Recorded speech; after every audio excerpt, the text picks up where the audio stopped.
ಆತ್ಮೀಯ ಕನ್ನಡದ ಬಂಧುಗಳೇ, ನೋಡಿ ನಮ್ಮ ಚಾಮುಂಡಿ ಬೆಟ್ಟ ಬೆಳಗ್ಗೆ 5 ಗಂಟೆ 5:15 ಸಮಯದಲ್ಲಿ ಕುಸಿದಿದೆ.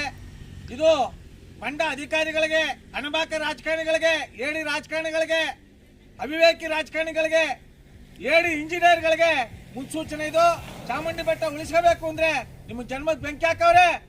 ಅಯೋಗ್ಯರೇ, ಅಣಬಾಕ ರಾಜಕಾರಣಿಗಳೇ, ದೇಶಾಂತರವಾದಿ ರಾಜಕಾರಣಿಗಳೇ, ಜಾತಿವಾದಿ ರಾಜಕಾರಣಿಗಳೇ, ನಿಮಗೆ ಜನ್ಮದ ಬೆಂಕಿ ಹಾಕವ್ರೆ.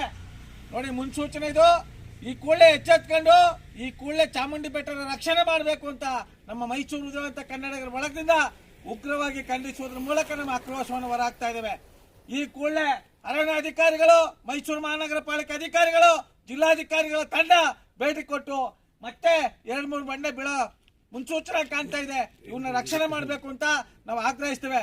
ಜೈ ಕನ್ನಡಾಂಬೆಗೆ, ಜೈ ಕನ್ನಡ ಮಾತೆಗೆ, ಜಗನ್ಮಾತೆ ಚಾಮುಂಡೇಶ್ವರಿಗೆ, ನಾಲ್ವಡಿ ಕೃಷ್ಣರಾಜ ಒಡೆಯರ್ಗೆ, ಭ್ರಷ್ಟ ಅಧಿಕಾರಿಗಳಿಗೆ ನಮಸ್ಕಾರ, ಧನ್ಯವಾದಗಳು. ರೆಡ್ ಬಟನ್ ಒತ್ತಿ ಫ್ರೀ ಸಬ್ಸ್ಕ್ರೈಬ್ ಆಗಿ, ಆಮೇಲೆ ಮಾತ್ರ ಮರಿಬೇಡಿ.